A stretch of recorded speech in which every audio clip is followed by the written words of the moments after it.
Esta es la primera emisión de Noticias Telemicro, con Julieta Arias.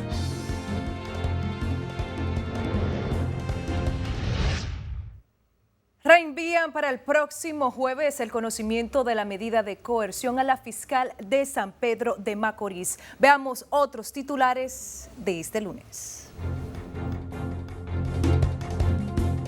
El primer entregable lo tendríamos en 2 semanas. Pese a críticas, se inicia hoy la auditoría forense al voto automatizado por la empresa Deloitte. La auditoría se realizará en presencia de técnicos de la UNIORE y de los delegados de todos los partidos políticos. Posiciones encontradas en este Congreso Nacional en torno a la utilización del voto automatizado. Analistas internacionales no descartan que el expresidente de Bolivia sea sometido a la acción de la justicia por fraude detectado en las elecciones de ese país. Otra mujer cae víctima de feminicidio en Sabana Perdida. Mientras la Procuraduría General de la República informa que se han reducido los feminicidios, más mujeres continúan llegando a colocar la denuncia por violencia de género. En las internacionales, en Bolivia hay un vacío de poder tras la renuncia de Evo Morales.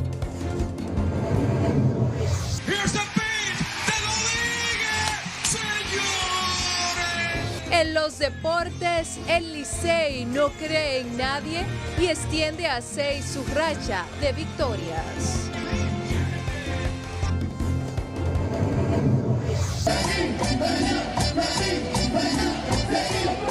Y en los espectáculos, el caballo mayor Johnny Ventura pone a vibrar a los puertorriqueños.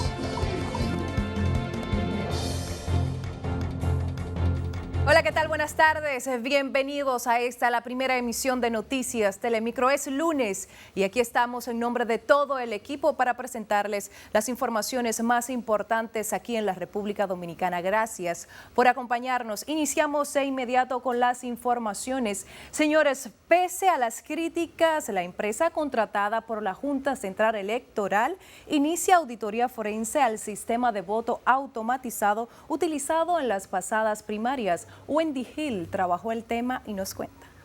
Los cuestionamientos al voto automatizado luego de las primarias del Partido de la Liberación Dominicana y del Revolucionario Moderno entran en una etapa decisiva, sobre todo luego de la selección de la empresa Deloitte para que audite los equipos que desde ya inician sus trabajos. En 2 semanas, el país conocerá el primer informe del software y el código de fuente utilizado el 6 de octubre, asegura la Junta Central Electoral.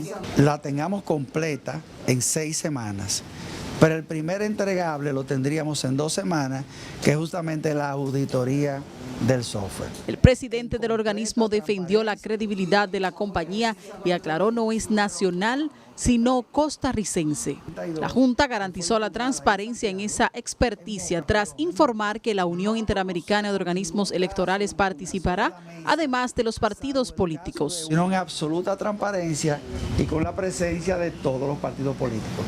Y número 2, vamos a tener también el acompañamiento internacional de la Unión Interamericana de Organismos Electorales, UNIORE. Respecto a lo ocurrido en Bolivia, que provocó la dimisión del presidente y otros funcionarios, desvinculó el debate del país de esa situación y algunos lo respaldan.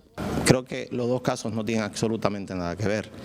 En el caso de la República Dominicana, en las primarias que se celebraron, la Junta Central Electoral dio un conteo a través del voto automatizado permanente. Pero para otros es un espejo del fraude que aseguran ocurrió en este país. Yo creo que es más parecido ni que se hubiese originado en el mismo vientre y en el mismo saco vitelino.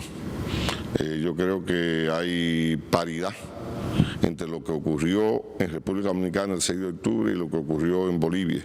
Este jueves están convocados todos los partidos para debatir públicamente la viabilidad o no del voto automatizado para las próximas elecciones. El presidente de la Junta le aclara a todos los representantes de los partidos que acudirán a esta audiencia, aunque debe presentar argumentaciones con pruebas. Wendy Gil, Noticias Telemicro. Bueno, y precisamente la denuncia de fraude por parte de la OEA en Bolivia reaviva aquí en el país la utilización del voto automatizado. Osiris Mora nos presenta más detalles. Osiris, buenas tardes. Adelante. Gracias. Buenas tardes. Y al parecer la situación de Bolivia, en donde el presidente de esa nación, Evo Morales, renunció del cargo en medio de denuncias relacionadas al voto automatizado utilizado para las elecciones generales de ese país, ha puesto a congresistas en República Dominicana a reflexionar sobre la viabilidad de utilizar este método en los comicios del 2020. En el futuro, sea en febrero, en mayo, se utiliza el voto automático. No hay forma de que los partidos de oposición puedan aceptar eso, a menos que suceda lo que sucede en Bolivia. Una auditoría, compañía reconocida a nivel internacional, pero indiscutiblemente con la observación de organismos internacionales. Para corregir que el proceso electoral, los dos procesos electorales que vienen, no haya duda de esa situación, porque puede provocar y llevarnos a que seamos Venezuela o que seamos Bolivia. Es por lo que insisten en la necesidad de transparentar el sistema que se utilizaría en el 2020. La sabia decisión de los partidos tenga en cuenta los acontecimientos recientes y tome la mejor decisión para bien del país y para tranquilidad de los ciudadanos dominicanos. Yo siento prudente que observemos el fenómeno de Bolivia para evitar una quiebra institucional en nuestro país. Pero los oficialistas mantienen que el sistema de los equipos automatizados no puede ser vulnerado. Mire, eso no es posible en un sistema de votación que es sumatoria. Usted votó, se fue su voto, voté yo, se fue su voto. Eso no es posible. Pero allá fue posible. Bueno, por eso yo no puedo. Mire, lo primero es que yo no tengo el informe ni estaba de observador allá. La máquina le da la oportunidad de que si usted se equivocó en alguno y marcó uno que no era, usted pueda reiniciar de nuevo y volver a votar. Entonces, esa es una validación. Para este jueves, la Junta Central Electoral tiene previsto una audiencia pública con los partidos políticos para así debatir el tema.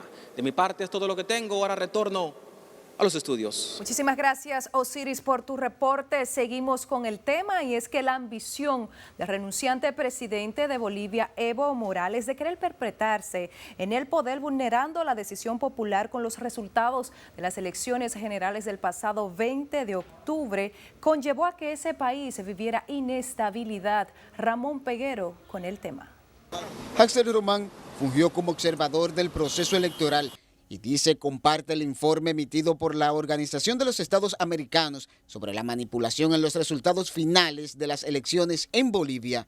Y era obvio que se había alterado la votación y que se falsificaron actas para intentar que Evo Morales permaneciera en el poder durante la votación de primera vuelta.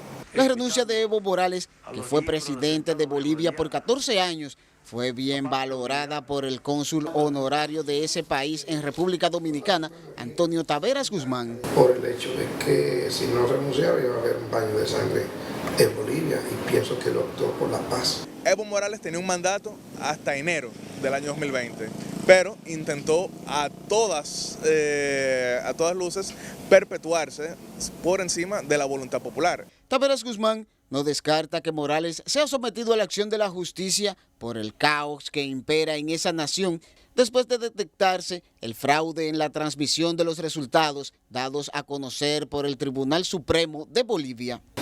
Bueno, todo es posible, ¿te entiendes? Todo es posible. Lo que pasa es que habría que ver cómo va a actuar la justicia, si va a actuar independientemente o no, ¿te entiendes? Las actas no coincidían con el resultado que había ofrecido el Tribunal Supremo Electoral de Bolivia. Ahí estuvo el fraude. Con la renuncia de Evo Morales, suman 5 los presidentes de esa nación que han abandonado el gobierno en los últimos 20 años por diferentes motivos. Ramón Peguero, Noticias Telemicro. Bueno, y es que la situación política en Bolivia atraviesa por una situación incertidumbre. Anabel de la Rosa tiene más en el siguiente reporte. Hasta el 20 de octubre, Bolivia vivía en total estabilidad política y social, pero la situación cambió a raíz de las elecciones presidenciales que fueron cuestionadas por la oposición y organismos internacionales. La reelección del presidente Evo Morales, bajo denuncias de irregularidades y de un supuesto fraude electoral, fue el detonante de protestas. La definición de la crisis política que se encumbraba contra Morales tuvo punto de explosión este domingo. Morales y su vicepresidente Álvaro García abandonaron el poder ante la presión callejera de opositores y por la falta del apoyo de las Fuerzas Armadas y de la Policía de Bolivia. Lamento mucho que no quieren que Bolivia siga creciendo económicamente. Y lo peor, quiero que sepan, mi pecado es ser dirigente sindical, es ser indígena.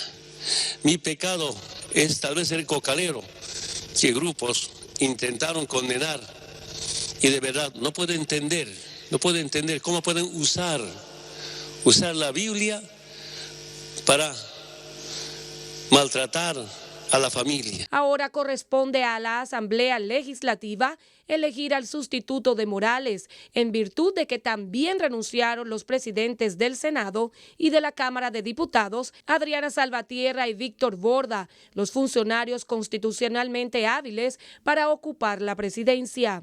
Otros funcionarios del gobierno de Morales también han dejado sus puestos en medio de las protestas. Ante la incertidumbre política, la vicepresidenta del Senado, la opositora Yanine Áñez, reclama la presidencia de Bolivia. La situación se agrava también con la renuncia del jefe de la policía de ese país, Vladimir Yuri Calderón. El presidente Evo Morales y sus aliados en Bolivia, como en el plano internacional, como Nicolás Maduro, presidente de Venezuela, han advertido que hubo un golpe de Estado que atribuyen a la oposición y parte del cuerpo militar. A partir de este lunes, Bolivia inicia una nueva etapa política sin la influencia de Morales y su administración, que se prolongó por más de 13 años. Y hay expectativas sobre el relevo en ese país con la convocatoria de nuevas elecciones. Anabel de la Rosa, Noticias Telemicro.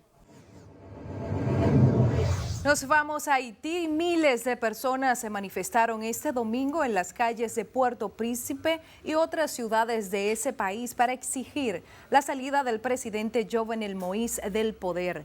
Las movilizaciones se reanudaron tras unos días de descanso durante las cuales la oposición utilizó la estrategia de las barricadas para bloquear calles y barrios, especialmente en la región metropolitana, para mantener paralizadas todas las actividades como viene ocurriendo desde mitad de septiembre. Mientras, miembros de la oposición firmaron un acuerdo post-Jovenel Moïse esperando que éste renuncie. Señores, y las elecciones de España dejan un sabor agridulce a los socialistas que, pese a ganarlas, no logran la mayoría absoluta. Rocío de León nos presenta más detalles desde allá. Rocío, buenas tardes. Saludos, buenas tardes. Así es, las elecciones aquí en España han transcurrido de manera pacífica. Ha ganado el PSOE. Sin embargo, esto no significa que pueda formar gobierno. Necesitará de algunas coaliciones, lo que puede ser ahí el tranque a la hora de llegar a acuerdos. Aquí hoy solo celebra un partido, la extrema derecha, Vox, que entra al Congreso de los Diputados con 52 escaños. Mi empeño es que esta vez sí o sí vamos a conseguir un gobierno progresista y por eso vamos a desbloquear la situación política en este país. Hace un año no hubiéramos sacado, prácticamente no teníamos representación, ¿no?, en el Congreso, y en cuestión de un año de trabajo duro, de estar con los afiliados y sobre todo estar con la gente, hemos recibido, creemos que el apoyo de la calle, que es muy importante, ¿no? ¿Habrá gobierno? Bueno, es complicado. Vox siempre, con estos 52 diputados, estamos un poco en ese sentido, ¿qué va a pasar con España, no? O se ha propiciado un avance de la extrema derecha después de los resultados que vimos ayer. Creo que es bastante triste y que hace que retrocedamos y volvamos a poner sobre la mesa cuestiones políticas y y pérdida de libertades y de derechos que creo que ya no deberían estar en debate. Pero lo que sí sé, y yo creo que lo sabemos todos los españoles, es que necesitamos con muchísima urgencia un gobierno. No puede ser que continuamos en esta situación de desgobierno. Pues realmente uno de los anhelos que tiene la ciudadanía española es que ya por fin los políticos se pongan de acuerdo y logren formar un gobierno que tanto necesita España. Es todo de mi parte, yo retorno con ustedes al Centro de Noticias. León, por tu reporte desde España. Estaremos dando seguimiento a la situación política de ese país. Seguimos en el plano internacional. Chile empieza este lunes su cuarta semana de manifestaciones con una huelga general del sector público en medio de una crisis sin precedentes desde el retorno a la democracia en el 1990, que ha dejado 20 muertos, 5 a manos de fuerzas del Estado, más de 1.000 heridos, denuncias de tortura y abusos. El presidente del país, el derechista Sebastián Piñera, anunció que iniciará el proceso para cambiar la constitución heredada de la dictadura de Augusto Pinochet. Y este impactante video que circula en las redes muestra a un hombre de mediana edad siendo prendido en fuego, ahí lo vemos en pantalla, durante una discusión con manifestantes en Hong Kong. El suceso ocurrió este lunes durante una nueva jornada de protestas antigubernamentales en la región administrativa especial china, donde se bloquearon vías y carreteras en varios distritos.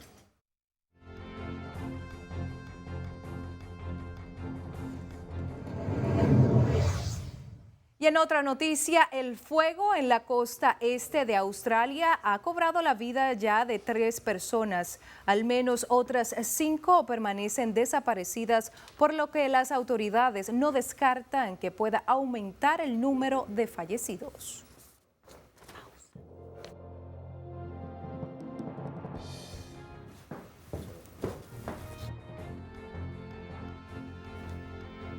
Nos vamos a nuestra primera pausa. Cuando regresemos, otra mujer se suma a las estadísticas de feminicidio. Los detalles cuando regresemos, no le cambie.